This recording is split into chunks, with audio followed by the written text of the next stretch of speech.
नमस्कार, आपका स्वागत है। दोस्तों, मानव जीवन में वास्तुशास्त्र का बहुत अधिक महत्व है। इसका निर्माण देव शिल्पी विश्वकर्मा जी द्वारा किया गया है। यह शास्त्र इतना विशाल और विस्तृत है कि इसे पूर्ण रूप से जीवन में अपनाना असंभव है। लेकिन हम वास्तुशास्त्र के महत्वपूर्ण नियमों का पालन करके हमारे घर को पवित्र बना सकते हैं। वास्तुशास्त्र में भवन के निर्माण से जुड़े कई महत्वपूर्ण नियम बताए गए हैं। भवन के निर्माण से पूर्व भूखंड का चयन कैसे करना चाहिए, किस प्रकार का भूखंड भवन के निर्माण के लिए सर्वोत्तम होता है, तथा भवन के पास स्थित वृक्ष, मंदिर, पेड़ पौधे, मार्ग आदि का भी विचार किया जाता है। उसके बाद घर का निर्माण करते समय घर के मुख्य द्वार की दिशा को सबसे अधिक महत्व दिया गया है। भवन का द्वार कौन सी दिशा में होना श्रेष्ठ फल प्रदान करता है। अलग अलग दिशाओं का महत्व भी अलग अलग होता है। इसीलिए भवन का मुख्य द्वार बनवाते समय मुख्य द्वार की दिशा को ध्यान में रखना बहुत आवश्यक होता है। यदि गलत दिशा में मुख्य द्वार का निर्माण किया जाए तो इसके अशुभ परिणाम प्राप्त होते हैं। घर के अंदर वास्तु दोष उत्पन्न होते हैं और उस घर में निवास करने वाले लोगों को जीवन में कई परेशानियों का सामना भी करना पड़ता है। भवन के मुख्य द्वार के आकार का भी ध्यान रखना आवश्यक होता है। वास्तुशास्त्र के अनुसार भवन के मुख्य द्वार को लकड़ी से बनाना ही श्रेष्ठ बताया गया है। लकड़ी से बना मुख्य द्वार ही श्रेष्ठ फल प्रदान करता है। अन्य चीजों से लकड़ी का द्वार नहीं बनवाना चाहिए। हमारे शास्त्रों में ऐसे वृक्षों के बारे में बताया गया है, केवल उन वृक्षों की लकड़ी से ही मुख्य द्वार बनवाना चाहिए। अन्य वृक्षों की लकड़ी से बने प्रवेश द्वार शुभ परिणाम नहीं देते हैं। यदि इन शुभ वृक्षों की लकड़ी से प्रवेश द्वार बनवाया जाता है तो उस भवन में निवास करने वाले लोगों को हमेशा उन्नति मिलती है। उस घर में कभी दुख दरिद्रता नहीं आती है। इन लकड़ियों से निकलने वाली सकारात्मक ऊर्जा से घर का वातावरण पवित्र और सकारात्मक बनता है। ऐसे घर में मां लक्ष्मी का निवास होता है और देवी देवता भी प्रसन्न होकर ऐसे घर में प्रवेश करते हैं।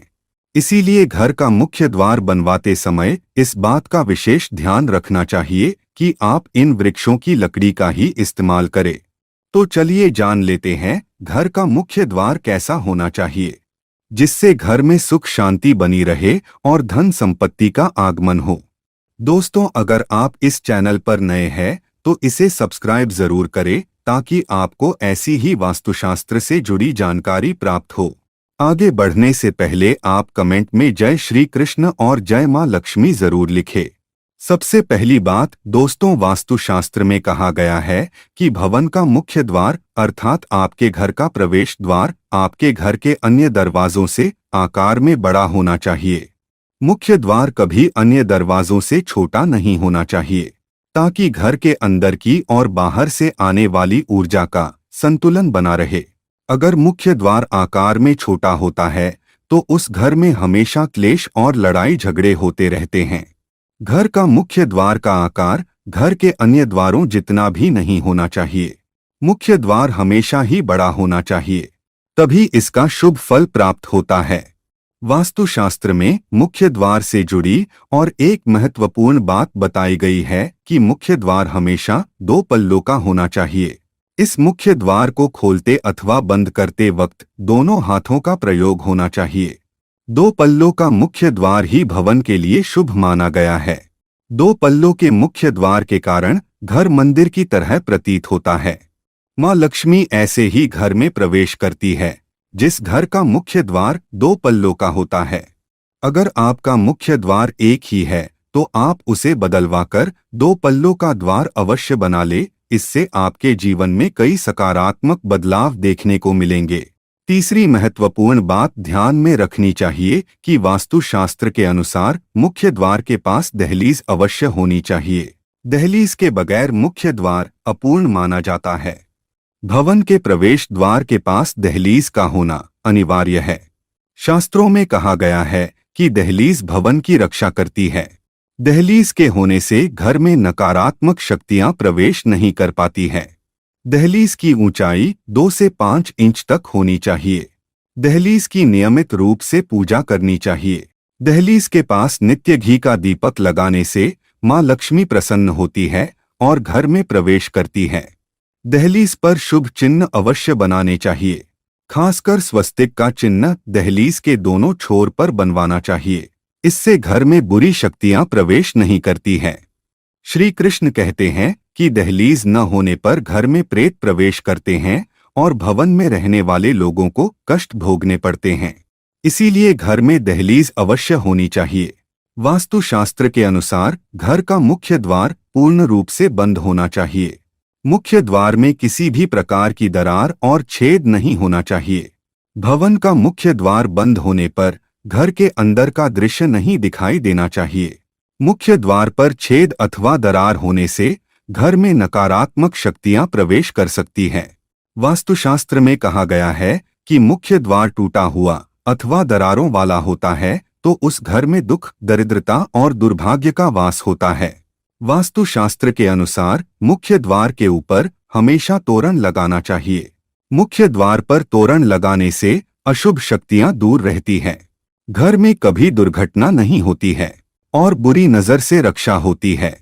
इसके अलावा आप मुख्य द्वार पर शुभ चिन्ह और धार्मिक प्रतीक अवश्य लगाएं। जैसे शुभ लाभ, स्वस्तिक अथवा ओम का चिन्ह अवश्य लगाना चाहिए। इससे घर में सकारात्मकता बढ़ती है। वास्तुशास्त्र के अनुसार भवन के मुख्य द्वार के ठीक सामने कोई खंबा, दीवार, कोई बड़ा पेड़, पानी की टंकी आदि चीजें नहीं होनी चाहिए। ये चीजें सकारात्मक ऊर्जा के मार्ग में बाधा निर्माण करती है। इन वस्तुओं के कारण वास्तुवेध निर्माण होता है और जीवन में धन से जुड़ी समस्या का सामना करना पड़ता है। ये चीजें मुख्य द्वार के सामने होने से जीवन में आने वाले अवसर भी कम होने लगते हैं। श्री कृष्ण कहते हैं कि घर के मुख्य द्वार के पास स्वच्छता होनी चाहिए।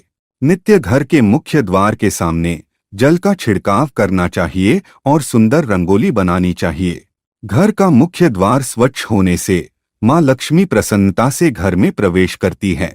मुख्य द्वार के सामने कभी गंदगी नहीं होनी चाहिए। इससे नकारात्मक वातावरण का निर्माण होता है। इसीलिए नित्य सुबह उठने के बाद मुख्य द्वार के सामने शुद्ध जल का छिड़काव करें और सुंदर रंगोली बनाएं।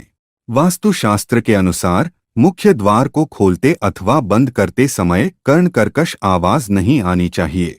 इसे ध्वनि वेद कहा गया है। वास्तुशास्त्र में इसे बहुत अशुभ माना जाता है। मुख्य द्वार से निकलने वाली कर्ण कर्कश ध्वनि के कारण घर में क्लेश और लड़ाई झगड़े होते रहते हैं।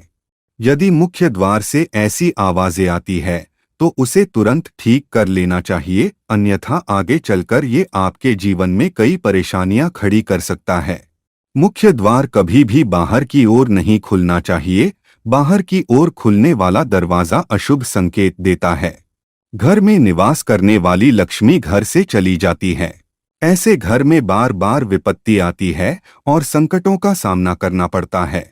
धन का खर्च अकारण ही होता है और आर्थिक तंगी का सामना करना पड़ता है।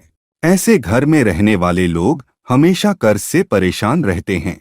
आइए अब जानते हैं घर का मुख्य द्वार कौन से वृक्ष की लकड़ी से बनवाना चाहिए।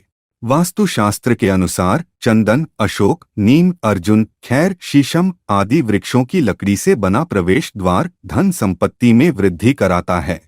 रोहिणी, शक, श्रीपर्ण, पतंग, लोध, नाग, केसर आदि वृक्षों की लकड़ी से बना प्रवेश द्वार सुख शांति प्रदान करता है। वास्तुशास्त्र के अनुसार घर का मुख्य द्वार कभी भी बहेड़ा, पीपल, बरगद, कंटक, कैथ आदि वृक्षों की लकड़ी से नहीं बनवाना चाहिए। इन लकड़ियों से बना मुख्य द्वार अशुभ फल प्रदान करता है। साथ ही जले हुए वृक्ष की अथवा जली हुई लकड़ी से प्रवेश द्वार नहीं बनवाना चाहिए। इससे घर का सर्वनाश हो जाता है। यदि आपका प्रवेश द्वार पूर्व दिशा में होता है तो चंदन की लकड़ी से बना प्रवेश द्वार सबसे अधिक शुभ फल प्रदान करता है। ऐसे घर में कभी दरिद्रता नहीं आती है। धन का आगमन होता रहता है। यदि संभव हो तो भवन का प्रत्येक द्वार एक ही लकड़ी से बनवाना चाहिए। इससे अधिक शुभ परिणाम प्राप्त होंगे।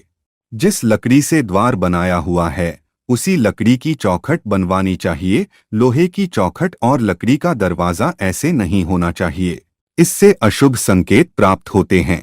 घर का प्रवेश द्वार हमेशा पूर्व और उत्तर दिशा में होना ही शुभ माना गया है और सबसे महत्वपूर्ण बात ध्यान में रखें कि घर का मुख्य द्वार कभी भी अपने आप बंद नहीं होना चाहिए और अपने आप खुलना नहीं चाहिए। इसके लिए आप दरवाजे को रोकने के लिए खूंटी अथवा स्टॉपर का प्रयोग कर सकते हैं।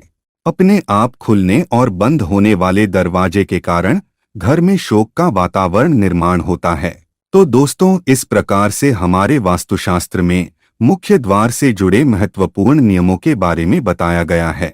उम्मीद है आपको यह जानकारी अच्छी लगी होगी। वीडियो को लाइक जरूर करें और कमेंट में जय श्री कृष्ण और जय मां लक्ष्मी जरूर लिखें। साथ ही चैनल को सब्सक्राइब करें। आप सभी का धन्यवाद।